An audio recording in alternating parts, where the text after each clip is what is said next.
Students once again now हमने last time start किया था न्यूक्लियस। उसका पार्ट फर्स्ट हमने कंप्लीट किया है, जिसमें हमने न्यूक्लियस का इंट्रो पढ़ा है, डेफिनेशंस और कुछ इंपॉर्टेंट पॉइंट्स पढ़े हैं। और बेसिक स्ट्रक्चर मैंने आपको उसमें शो किया है कि न्यूक्लियस में मेन स्ट्रक्चर जो है उसमें मेन पार्ट्स कौन कौन से हैं। Nuclear envelope, outermost covering, उसके बाद उनमें जो पोर्स होते हैं nuclear pores, then there is a thread like structure, chromatin fibres, उसके अंदर एक डेंस बॉडी होती है जिसको न्यूक्लियोलस कहते हैं, and finally all these are suspended in a viscous material जिसको न्यूक्लियोप्लाज्म कहते हैं।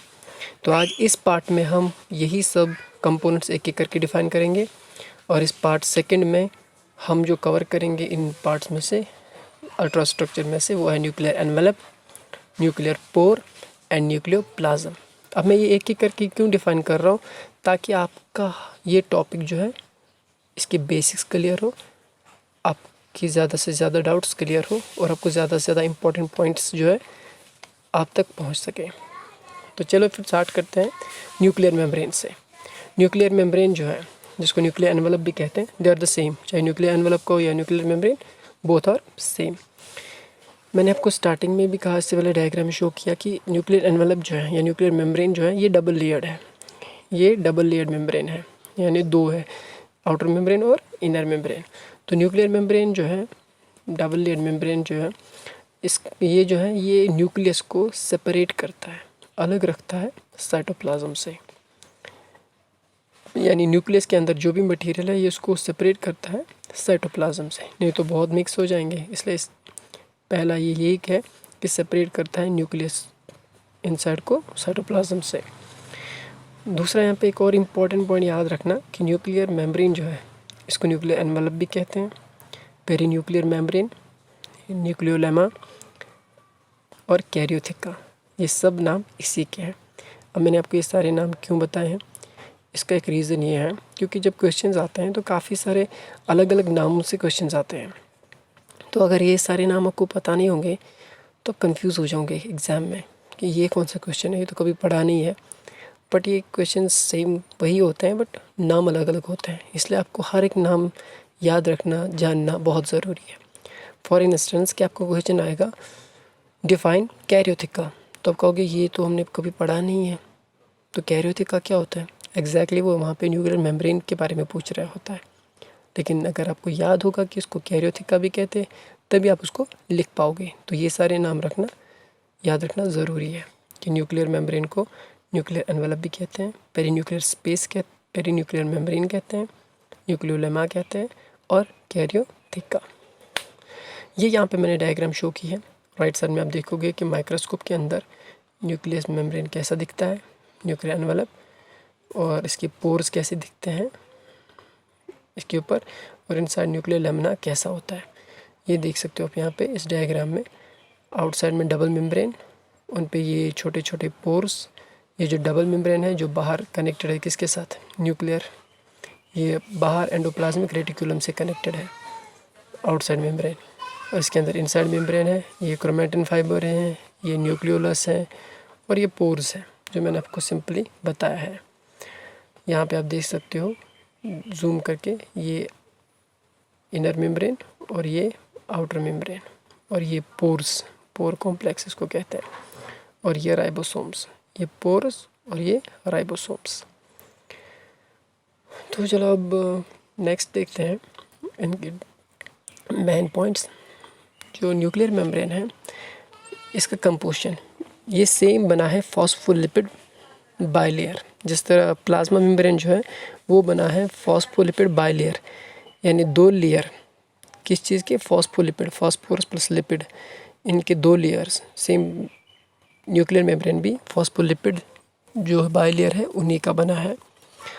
और ये जेनेटिक मटेरियल, जो कि आपको पता है न्यूक्लियस के अंदर प्रेजेंट होता है जेनेटिक मटेरियल, तो ये जेनेटिक मटेरियल को कवर करता है, और साथ में न्यूक्लियस के अंदर न्यूक्लियोलस होता है उसको भी कवर करता है, जेनेटिक मटेरियल को भी न्यूक्लियस को भी कवर करता है ये बाइलिपिड लेयर, फॉस्फोलिपिड बाइलेयर। किस में, यूकैरियोटिक सेल में। अब ये ज़रूरी लिखना है कि eukaryotic cell, because you know that nucleus is also present in prokaryotic cell, लेकिन प्रोकैरियोटिक सेल में वेल डिफाइंड नहीं होता, लेकिन यूकैरियोटिक में होता वेल डिफाइंड, इसलिए आपको यूकैरियोटिक लिखना ज़रूरी है।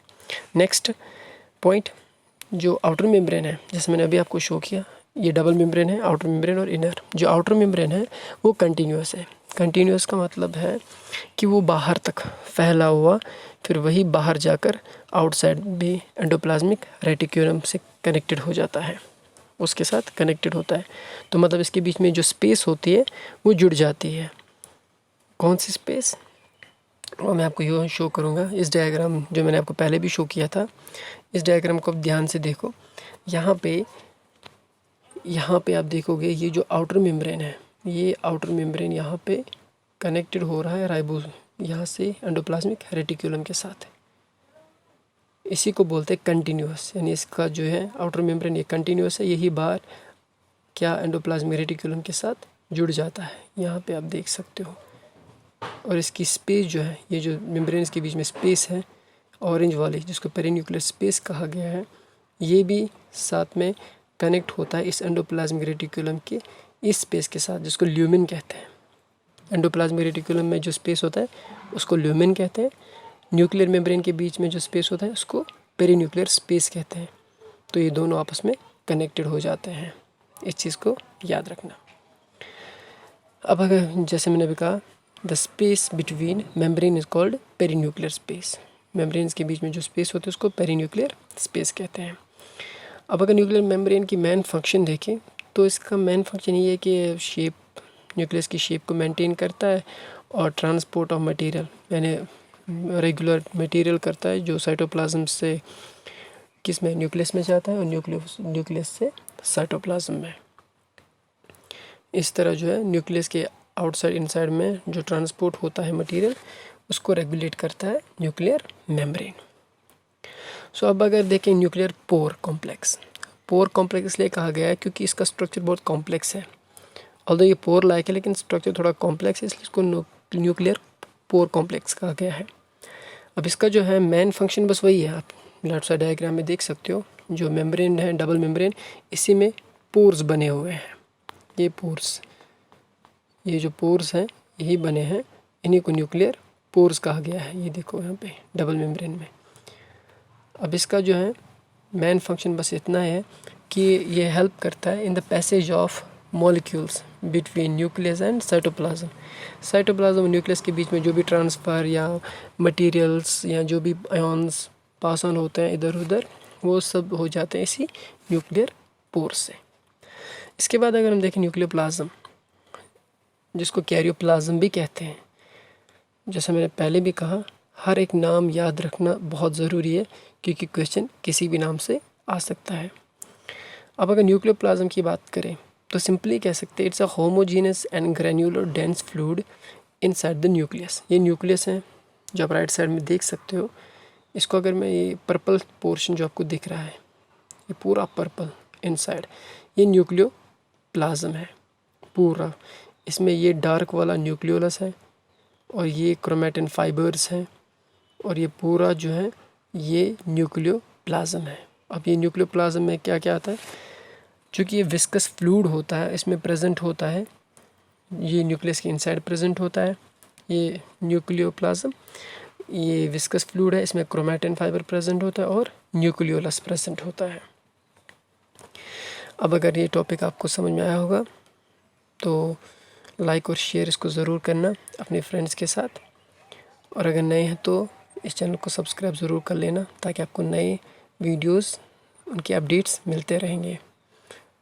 और अगर कोई डाउट, कोई क्वेश्चन हो तो आप मुझे कमेंट बॉक्स में लिख कर भेज सकते हैं। Thank you very much.